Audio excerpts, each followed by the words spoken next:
78 songs have hit number 1 on Billboard in the 2020s so far.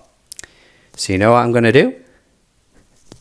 I'm going to chuff and rank them, aren't I? All of the number 1 hits ranked nicely in a tier list based on only my opinion. This ain't about impact, this ain't about sales, this ain't about what everybody else thinks. This is just my opinion on where I think these songs rank. So if you like my opinion, you might like this video, I guess.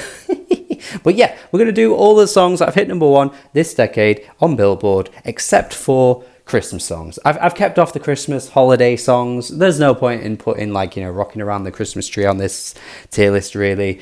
We know that's a banger. We know All I Want for Christmas Is You is a banger. I'm looking solely at the pop hits, the rap hits, the genre blending crossovers that have hit number 1 this decade. And yeah, we're going to rank them. The tier list will be linked in the description so you can make your own. And let me know on Instagram, Twitter, wherever you follow me. Share it over there. Want to see what your list looks like. Share it around with your friends. Share around this bloody video as well. This is going to take some time. This is going to take some doing. This is going to take some effort. So I would absolutely appreciate all the love in the comments, liking the video, sharing it around, subscribing, all that good stuff. And potentially, if you're feeling really generous, support me over on Patreon if you like me that much. So there we are. 78 songs. Woo! Let's get on with it. And starting off very nicely with the current number 1 song on Billboard right now. As of recording this video in September 2024, this is the current number 1 song in America right now. Lovely, lovely way to start. A bar song, Tipsy, kind of nicely incorporating a sample from, the early 2000s, mid 2000s, that kind of era, the kind of crunky rap bling era. And just completely spinning it into a newfound country song, which I appreciate this, because there's going to be talk of sampling and modern day sampling in this video.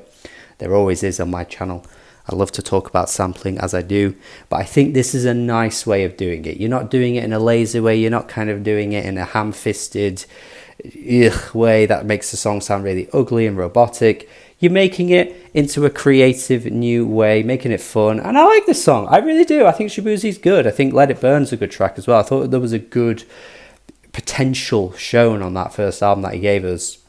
It's good to see a song being number 1 for so long. I don't think it's amazing or anything like that, but I think B is solid. I think it's really catchy. It's nice escapist pop as well. Just a song about partying. A song about just letting go of your inhibitions and having a fun time. Done with a really nice country twang to it. I think it's good. I think it's good. Certainly compared to some of the other country songs that are going to be on here, this is one of the better ones. Easily, hands down. Okay, About Damn Time. This feels like another world. Lizzo being at the top of the world, having massive hits, having massive success, twerking in bloody every restaurant you want to be in, and filming it, and flute videos going viral every other day. Wow, it's incredible how the times can change, things can shift. A year ago, she fell off that perch, and everyone kind of just basically said, "Yeah, we're done with Lizzo. That ain't too good. We don't want to be a part of this one." No. And you know what? At the time, I actually loved this song. I thought it was a lot of fun. Heard it quite a bit while I was at uni and, out with friends and going out for drinks. I have fun with this track, but I've got to say, I don't go back to it now. A lot of Lizzo's tracks I don't go back to since all that stuff came out. I know you can separate the art from the artist and things like that. But just an ickiness attached to her music because she tries to be so blatantly, positive and... everyone is welcome, and yet clearly the allegations showed that she's not that type of person. Really, all of a front. If you really want to look back on some of her tracks now and read them differently, perhaps she was just kind of presenting herself that way because she actually isn't like that, and she's trying to shove it down your throat and be like, "Hey guys, I'm this great person." Well, you have to tell us that. Maybe you're not, but even still, it's a fun little disco pop tune. A lot of songs in the 2020s started to kind of take that direction in the mainstream. Dua Lipa who surprisingly isn't on this list at all. She never hit number one this decade, which I think is kind of crazy. She did in the UK, but not on Billboard. But yeah, that kind of stuff started to become more prominent. It is a fun little track, and I don't want to say it's bad now because of the stuff that came out, but I just don't personally find it as exciting as I did when it first came out. If it came on and on the radio, would I skip it? No, I think it's a catchy little tune. But yeah, just something about it I just don't want to return to as much anymore. Okay, we've got a couple of Taylor Swift songs popping up now in a row, to varying degrees of quality, because All Too Well is like quite literally up there with one of her best songs ever.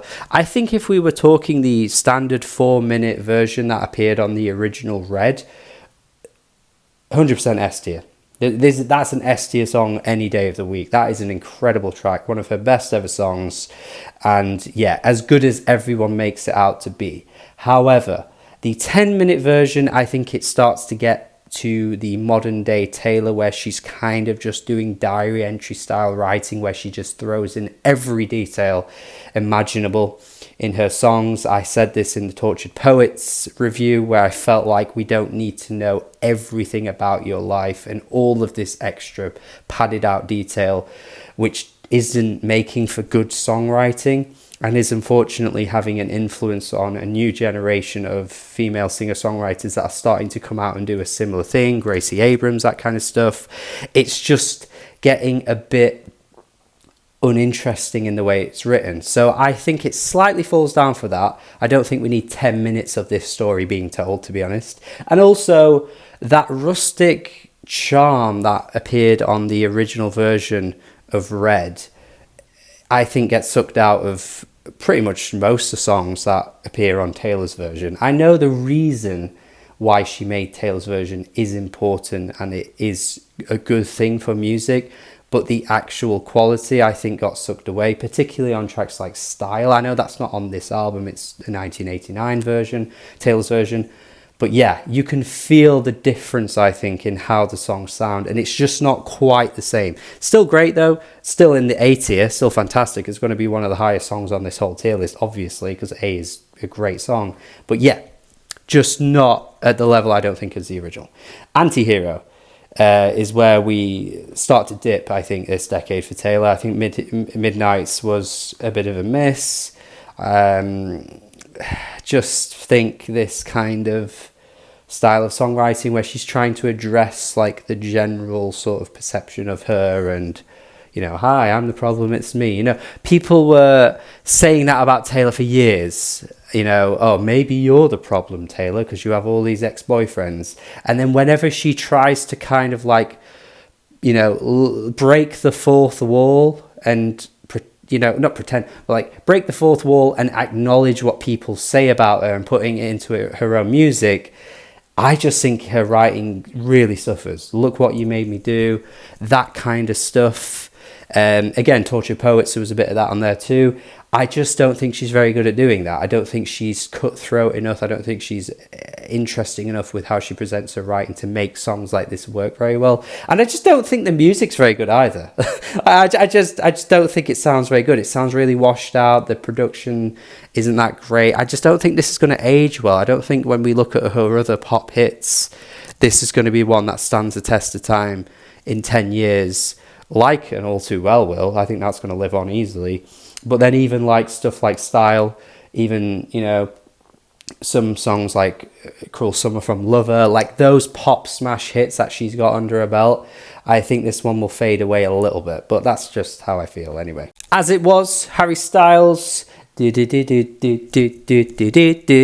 really started to sound like he was making music that was ready-made for like advert jingles and stuff, because this song and music for a sushi restaurant, both on the same album, sounded very much like they could easily appear in like an M&S advert. There was even that TikTok that did that whole thing for music from a sushi restaurant being a Sainsbury's sort of thing as well, which was hilarious.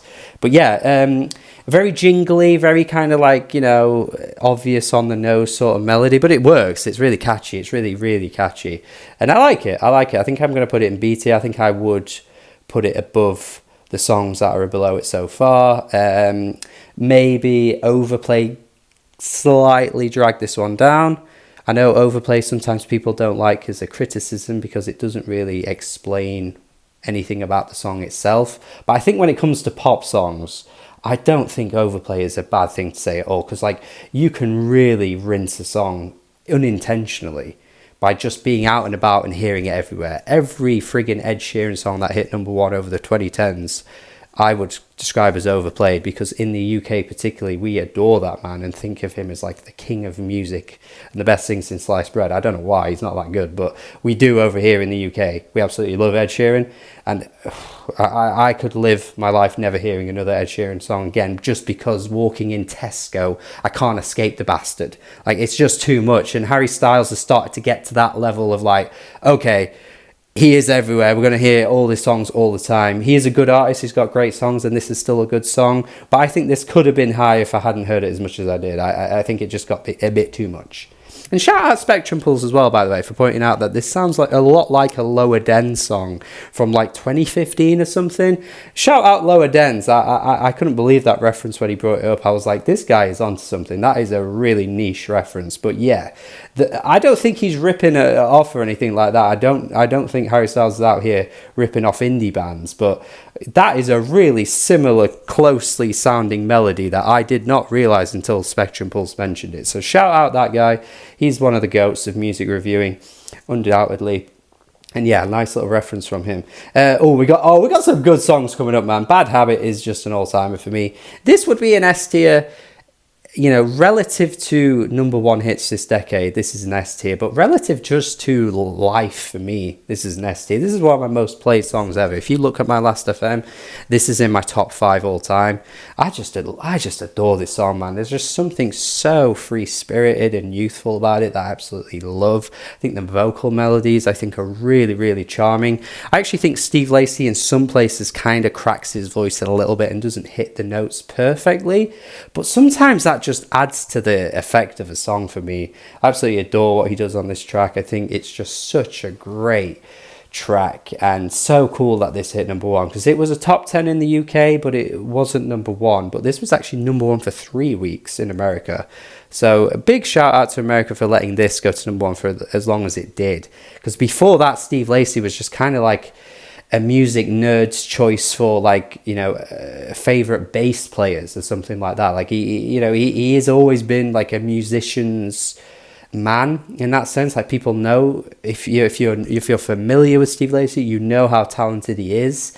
But it was never like, oh, this guy's going to get a number one. It was like kind of crazy that it happened. But yeah, great bedroom poppy type track, this one, with an R&B flair to it as well. Absolutely love it. Steve Lacy's got bags of talent, and this should not be a one-hit wonder, although I think it might be, which makes me sad. But this guy should stick around with more hits, because he is really, really fantastic. And come on, guys, Blinding Lights. I'm not even going to speak about Blinding Lights. Everybody, you know, loves that song. Perhaps overplay could have killed that for some people, but sometimes when a song is just that good, it lives on, and it lives on. It's like, you know, Michael Jackson's biggest hits. Like, yeah, you've heard them a million times, but there's sometimes just songs that never lose their effect the amount of times you hear them, and Blinding Lights for me is exactly that. Break My Soul is, I would say, pretty easy A. Shout out Emma Stone. An easy A for this track. Probably not even like top 5 on the album, actually. But that just goes to show how good the album is, because even when a song isn't one of the best on the album, it's still an A. Like, Beyonce killed it, man. Just really great to see her completely flip genres, turn everything upside down on its head, and still kill it and do a great job with it, and wear her influences so nicely on her sleeve, but show such love and appreciation. And that's just what makes Renaissance an amazing album anyway for me. But yeah, Break My Soul, great track, great number one hit. But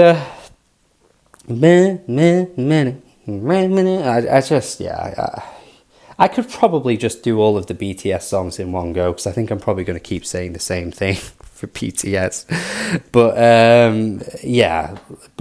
not here for it, really. I think those lyrics are really cringe.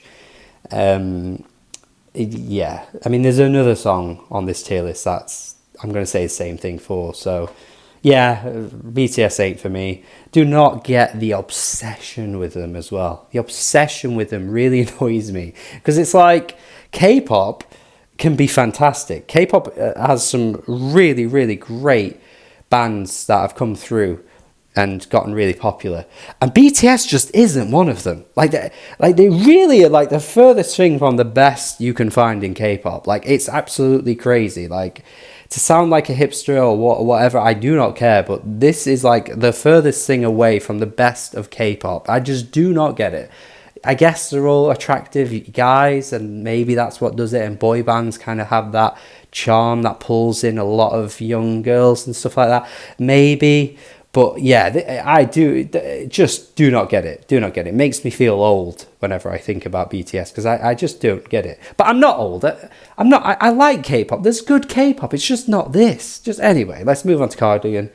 I'm going to put an A. I think it's another great Taylor Swift track. Some nice balance here because I've got 2 now in the A and I had 1 in D. So, you know. Fairly balanced takes, I would say. But yeah, Cardigan's fantastic. Really, really love that track. Piano sounds beautiful. Vocals, I think, are really nicely laid down. I think I've said this before about this song, but when she's like in this bag and she's really focused on her writing and she really hones in on specific details in a really lovely way and just really comes through with some really great writing, she's unstoppable. I just don't think throughout her career she's ever been consistently doing it. Not to the point where she, should be obsessively fawned over in the way she is. I think if she was making songs like this on every album of this quality and this well written, I'd get why people are absolutely obsessed with her. But she doesn't. She's got so many stinkers in her catalogue as well that just aren't very well written and aren't very good. But yeah, when she's at this level, she's really unstoppable. Carnival, yeah, just no. Just no. I still see people defend this song. I still see people say, like, it's a banger and all that kind of stuff. I just don't see it. And I really, really can't get with it, man. I think the Inter Ultras chanting sounds goofy to me. I also think people need to look into the history of that as well, because anyone that says Kanye is separating his ideologies from the music, you might want to look into those guys, the Inter Ultras. If you're not familiar with football, I'm not talking about American football. I'm talking about football, guys. I'm talking about the football, all right? Football. You wouldn't know that, and that's okay. Yeah, I get it. You wouldn't follow that, but yeah. I'm not going to talk about it here. You can look into it yourself. He's not separating the ideologies from the music at all, and this song proves that. And Carti sounds shit. Carti's deep voice thing, I'm not here for it, man. I don't care. I love Carti, and his albums will always stick with me. His mixtapes, all good. But this new era he's in is crap. And the chorus, the lyrics are ugly as hell.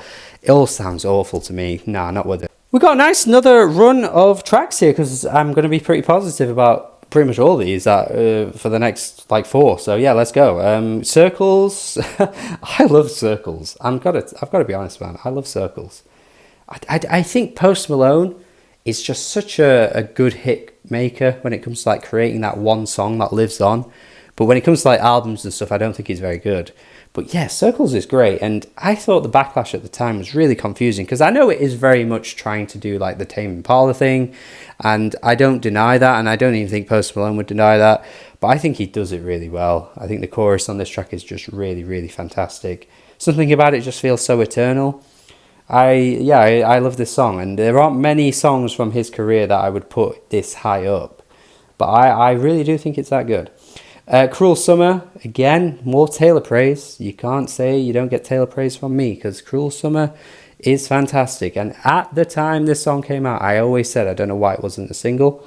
And I'm not just saying that now to pretend like I knew all along, because it's true, I did know all along. And I did say in my review for the album that I didn't know why this one wasn't pushed, and why we had Me, and why we had You Need to Calm Down. I don't really get it, but this song was always amazing. Synth pop beauty, this one is. And yeah, adore it. I think it sounds really, really lovely and summery. It's got a really vibrant colour. It just really pops with all this colour whenever you hear it. I think it's fantastic. one of her best songs as well. So yeah, Die For You.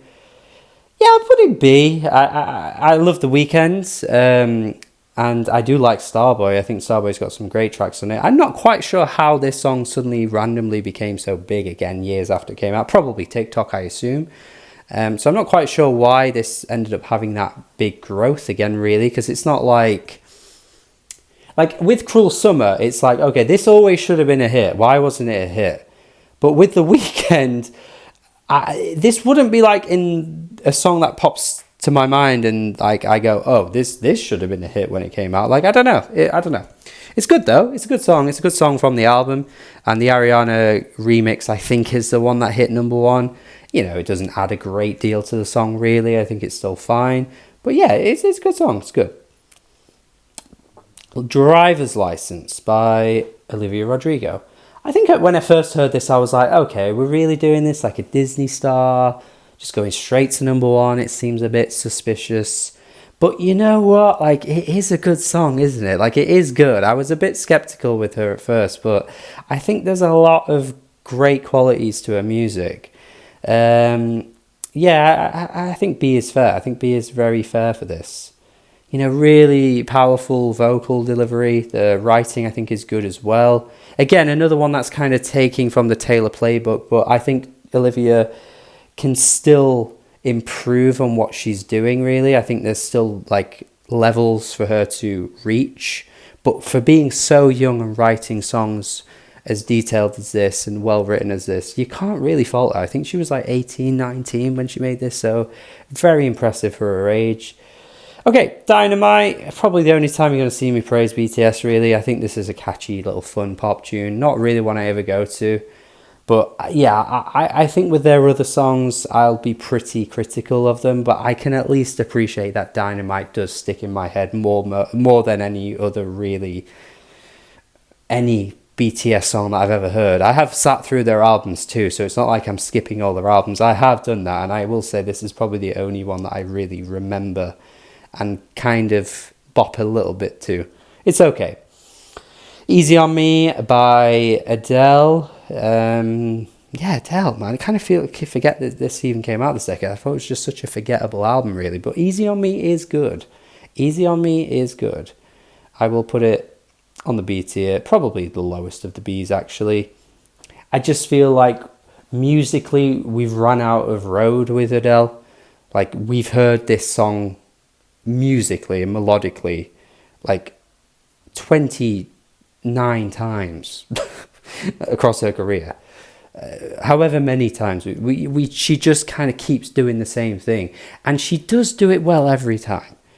And I at least appreciate that the lyrics are a little bit different this time around. It's not about a breakup, it's more about her son and the post breakup with who she was with, and it's like, look, go easy on me, this is hard now. I get it, I appreciate the sentiment, but like, Adele can really just only do one thing at this point, and I would just like to see a little bit more variation, because it's getting a bit repetitive, isn't it? First Class, shoving this straight into F. Just really, really redundant, this whole thing. It's so drab. I cannot believe this was a number one song. Like, you can't dance to it. You can't really latch on to the lyrics because he's not a very good rapper, really. Like, he's an average at best rapper. So you're not listening to it for the bars. You're not listening to it because it's catchy, because it's fucking not. And you're certainly not listening to it for that really terribly incorporated sample, because it just sucks the life out of the original song. Like, what are we doing here? If I were Fergie, I'd have honestly said no to this. Like, I wouldn't be against people, you know, requesting to use my music. I'd be open to it. But I'd be very, very picky. I'd be like, look, you're going to take my music, you better do it well. You better do a good song from it, because otherwise you're not having it. Unless she didn't have the rights to the song, and maybe that's why she couldn't say no, or if she just doesn't have any taste. Then that could be why she said no. But Jesus Christ, we need to start saying no. Like, record labels and everything need to start saying no. No amount of money can excuse this. Yeah, you're going to get money for the royalties and all that, but this is terrible. Does anyone anyway listen to this anymore anyway? Like, what is this? Okay, first person shooter, I'll put in C. I think it's pretty good. But like some of those bars, man, are kind of tacky and just don't really sound that great. And Drake is so desperately trying to poke at Kendrick on this song. I don't think anyone even picked up on it when it first came out. But once we got like that and the ball was rolling for there to be a beef, you go back to the song and you listen to some of those bars, and my God, he's really trying his best to be petty on this song. I mean, Drake is one of the pettiest people known on this planet, but my God, he goes petty on this song. Like, it's just you and me, Cole. Yeah, just you and me. There's nobody else. As if there hasn't been like a whole big three thing for about 15 years or whatever. But it's like, me and you, Cole, just you and me. Ooh, ah, ooh, ah, ooh, ah. Like, come on.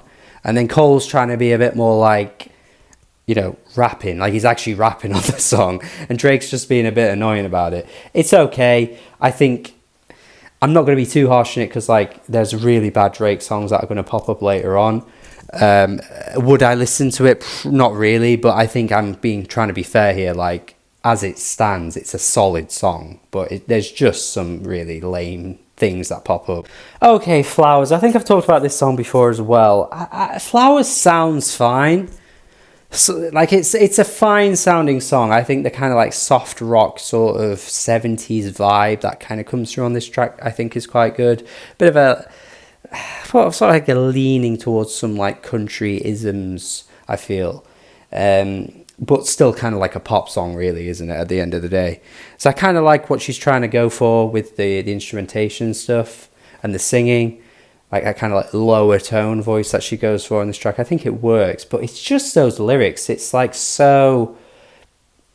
I don't know. I maybe it's just not made for me, but it's okay. It's okay. I, again, think Overplay killed it for me. I just heard it way too much. It did not need to be that big. Like, come on, like... It didn't need to be that big. It's a fine song. It's a fine Miley Cyrus song, but like it didn't need to be like number one for ages. Like, it just isn't that good. I don't know. I just thought like the lyrics were just a little cringe. Like her trying to be like empowering, but it's also really not powering and just sounds insecure. Maybe that's the point of the song, and maybe I've missed something there, but I just couldn't really get with it. I thought it was a little tame with how she presented it. Yeah, Miley Cyrus has just never been for me, though. Like, not really many songs in her catalogue would go beyond the C tier. Most of them would be lower, I would say. I'm just not a fan. So maybe some bias there, but it is what it is. Fortnite. Song of the Summer? In what summer is this Song of the Summer? Where? What country? The country where it's cold at summertime or something? I don't fucking know. What are we doing? Why did this win Song of the Summer? Not really here for it. Really drab, grey sounding song that probably is the best song on the album, and yet it's still in the D tier. I was very critical of Tortured Poets. I don't need to rehash anything I've already said, but I just think the Post Malone feature doesn't even make sense either. I don't really know how that ended up happening, but it just is really, really like low tempo, really like grey, hard to get through music. And I'm okay with slow, patience testing music. I really am, but when it sounds like this, I'm just not here for it. Taylor isn't quite delivering enough with the lyrics or the vocals to really grab your attention here, really. Franchise. Look, that beat is hard, but those lyrics are just really not good. So I'll be fair and give it C, but really not a song that I really understand why it got to number one. I think name recognition really helped some of these songs along, you know, because I just don't think it makes sense how some of these songs hit number one. I think this is a great example of Travis Scott being that big of an artist that so many people are just ready to click play on the song the minute it comes out. And because he's got millions of people in his following, you know, you could get in a single week probably 10 million streams because there's 10 million people that are checking for Travis Scott music on any given day, really, because he's got a massive fan base. So therefore, it'll go to number one because that many people have played it in a single week, and that's kind of what pushes songs to number one now. It doesn't really have anything to do with the fact that, no Travis Scott fan will ever say this is in like his top 5 songs or top 10 songs or even top 20. Like, I think the streaming era has its pros, but one of its cons is stuff like this happening. Like, it really isn't a song that stuck around. It really isn't good enough to be getting to number one, but because of the way we're in at the moment, the world we're in with streaming, it just forces things like this to happen. Good For You, I think, is fun. I put it at the top of the C. It's kind of close to B, really.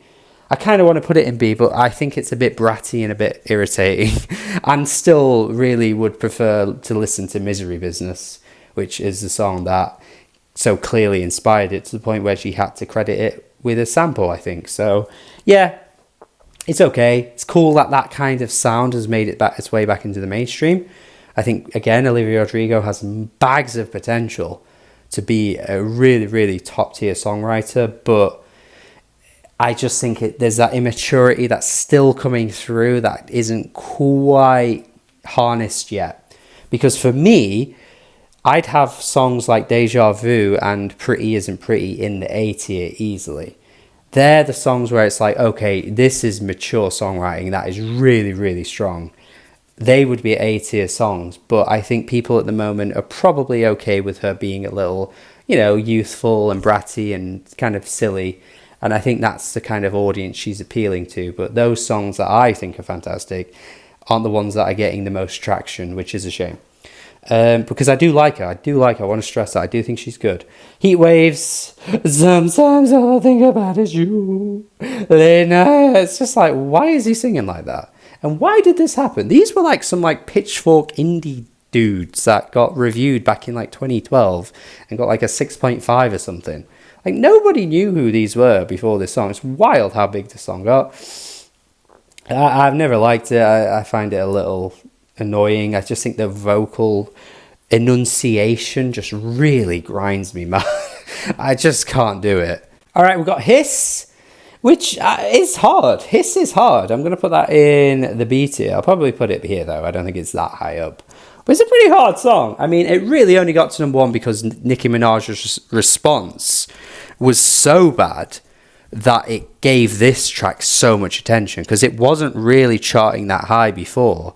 But as soon as Bigfoot came out, this just rocketed up the like Apple Music charts and Spotify charts and the iTunes charts, because I think it just really gave it so much attention for how badly Nicki Minaj ended up replying. And the funny thing is, and I feel like we keep forgetting how funny it is that Nicki Minaj replied so terribly, is because this could easily be a Drake diss as much as it could be an anybody diss. Like, I think most of these bars are coming for Drake. I really do. I think if you read back the lyrics on this song, I think she's coming for Drake, because on Her Loss, which came out, was it Her Loss? Whichever track it was that hadn't come out that long ago, where he had dropped those lines about how, like, what was it? He called her like a liar or something like that.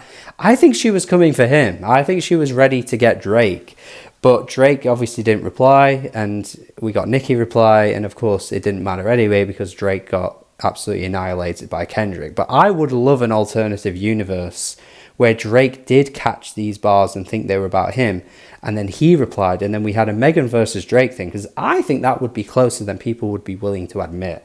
I think this song showed Megan when she's got some fire under her belly, fire and fierceness, she can be pretty hard. I think she'd have been pretty hard to beat. So I'd love to have seen that. But yeah, it's a hard banger. It's a good track. I Had Some Help. I feel like out of all the songs on the Post Malone album, this is the one I think is pretty okay. So I'll put it in C. Yeah, I think that's fair. I don't really like Morgan Wallen, but I don't mind this track. I think it's quite catchy. I think it's got a nice rhythm to it. Whereas the rest of the album, my biggest issue with it, I didn't review it on the channel or anything like that, but I'll say here that my issue was that it just sounded like he was really copying every other bro country artist from the past 10 years as homework. and bro country over the past 10 years in the mainstream has been terrible. So he's copying homework that's wrong and then getting it wrong himself.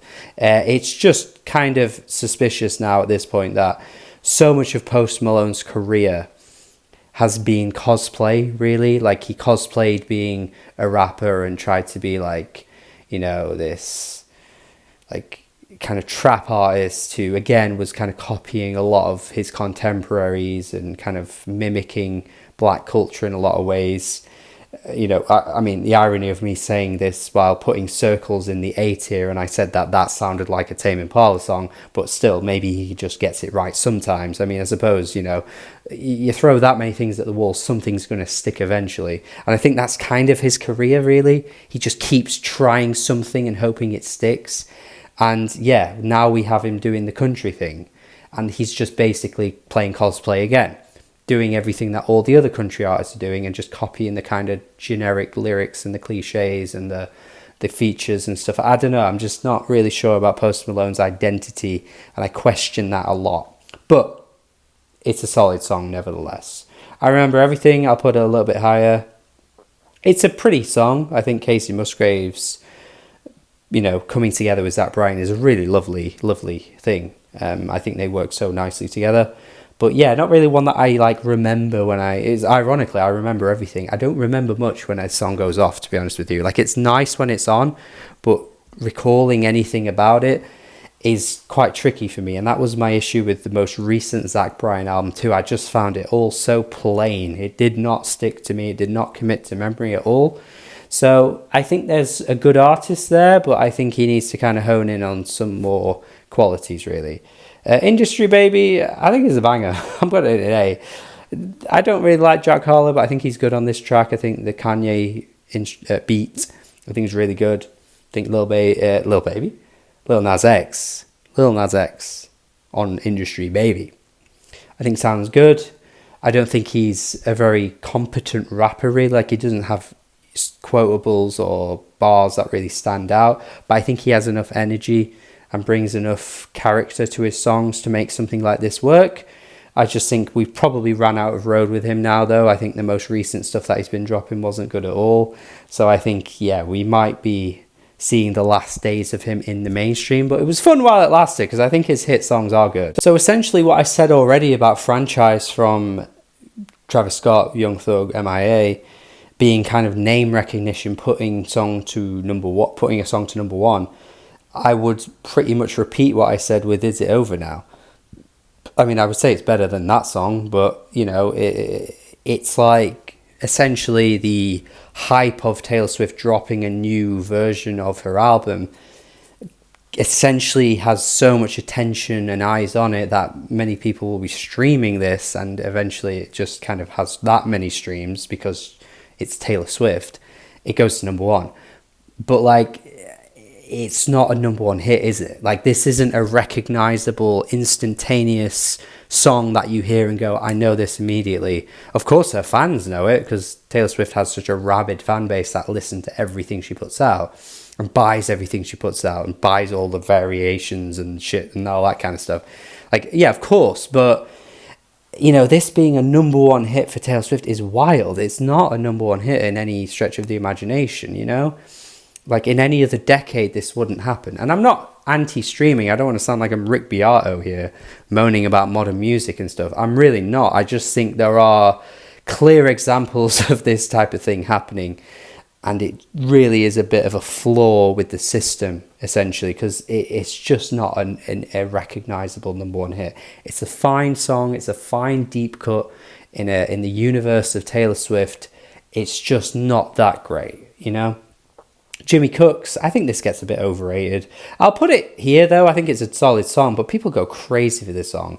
It's kind of funny, really, because the entire album was Drake trying to do this dance house thing, which turns out that apparently Kate Trinada was meant to be doing the production for, but Drake got a bit pissy about it, and eventually just, you know, left him off doing it, which... you gotta love Drake's pettiness. Anyway, look into that if you want. There's a whole thing apparently Kate Trinada had said somewhere. So yeah, that was meant to be a Kate Trinada produced album, which I would have been here for because Kate Trinada is the GOAT. But Jimmy Cooks is basically like him abandoning that sound and doing like some, 21 Savage sort of trap rap stuff, which it's cool. And they did a whole album together based on this song, really. But yeah, people go crazy with the song. I don't quite think it's that good, but I think it's cool. Kill Bill, I'll also put in C. I feel like Kill Bill is like 4 deep, sort of like feminist stuff.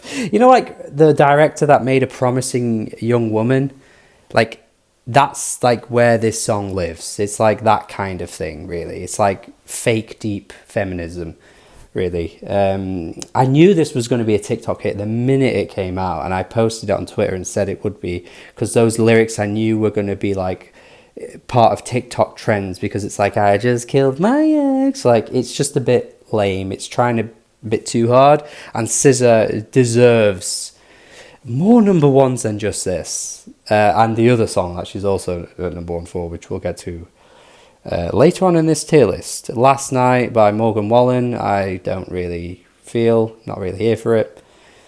It's not the worst. No, it's the worst out of the D's. It's the worst out of the D's, yeah, easily. This was the biggest song of the year as well. Like, this was the biggest song on Billboard. I think it was last year this song came out.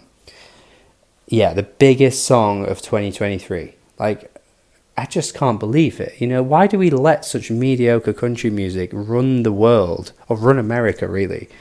Like, why do we let that happen? I mean, I'm in the UK, so I can't really speak on it. So maybe, somebody else can tell me why we let it happen. But I really don't get the renaissance of this guy. Like, he isn't that good that we need to be letting him have songs this big. Really average writing, really average singer. Like, he doesn't have a very nice tone, and he's pretty kind of like stagnant with his voice too. Like, he doesn't have a particularly very varied voice. Like, I just don't see it. Leave the Door Open, straight in S, amazing track. Again, though, like with Break My Soul, probably not the best from the album it came from, but just so glad it exists. This makes me so happy.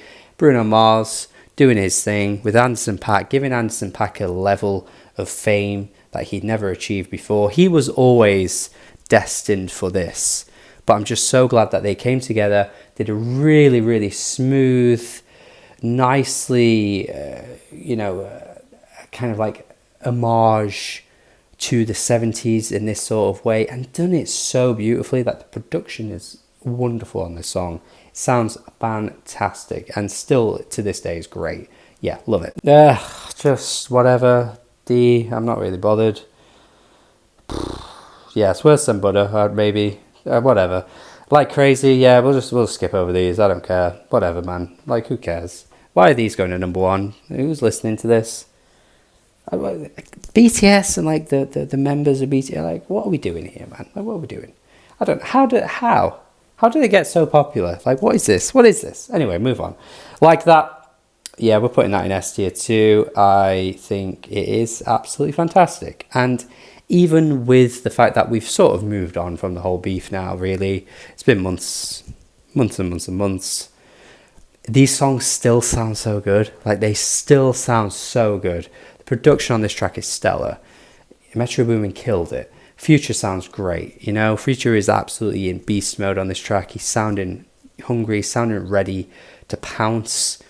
And then the Kendrick verse just tops it all off. It is such a great club banger, and making it such a hard banger while also having such a targeted attack on Drake and doing it so well just adds to the brilliance of it all, really. Yeah, this is fantastic.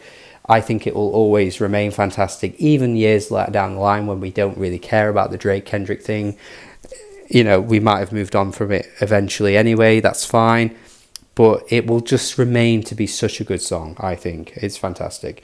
Right, Lose Control. I have a bit of a beef with this kind of song. I think it's probably one of the highest of the D's, though, actually. But it's still not very good. I just like...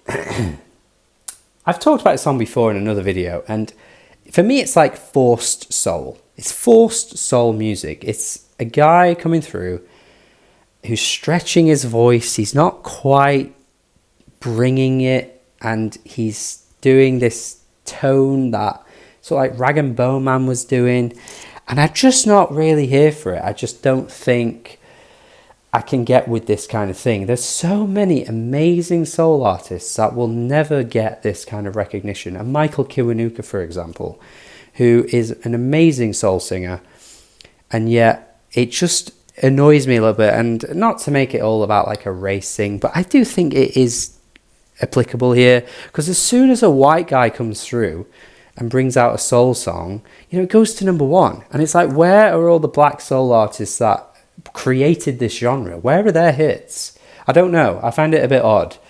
But yeah, even regardless of that, and I'm not trying to make that whole thing about this song, you know, that the song is separate to that really, but I still think it's average. I just think it's an average song, cliche lyrics. Really don't think he's that great of a singer. I just think that kind of belty voice, yelpiness, I think can be a bit ugly sounding. I don't think it's that impressive. And he can sing better than me, so, you know, don't come for me. I know I'm not a good singer, but I'm not trying to make hits. I know my lane, right? Like, this isn't that good, so check out other soul singers and come back to this song and you'll know what I mean. Lovin' On Me, it's like catchy, but like it's just a bit lame, innit? It's just lame. I just can't get with Jack Harlow. I thought Jackman, was it, where he's on the cover like this? I thought that was pretty good. Like he actually had a bit more of a focus with his rapping on there, but when he's doing this white boy cringy rapping thing, he just isn't very interesting. No, do you know a single bar from this song? You don't. You just know the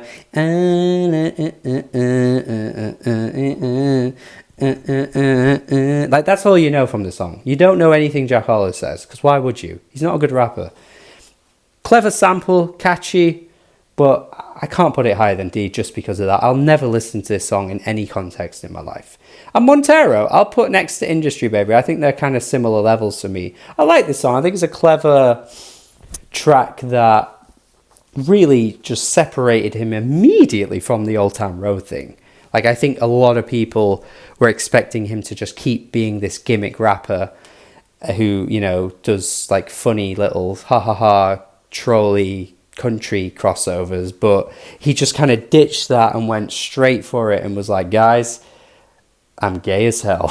And just made a song about being gay as hell, really. And yeah, literally had hell in the video. I think it was clever. I think him doing this one time was really good. Him trying to do it again early this year, I thought was then one step too far and just showed that he didn't really have much under his belt.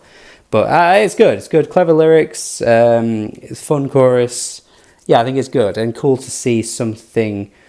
Because like previous decades, we had gay artists become so prominent, but never really had openly gay artists get number one with their lyrics. And you know what I mean? I think it's a good thing that we saw this happen. And I think Igor by Tyler Creator actually opened the door for that.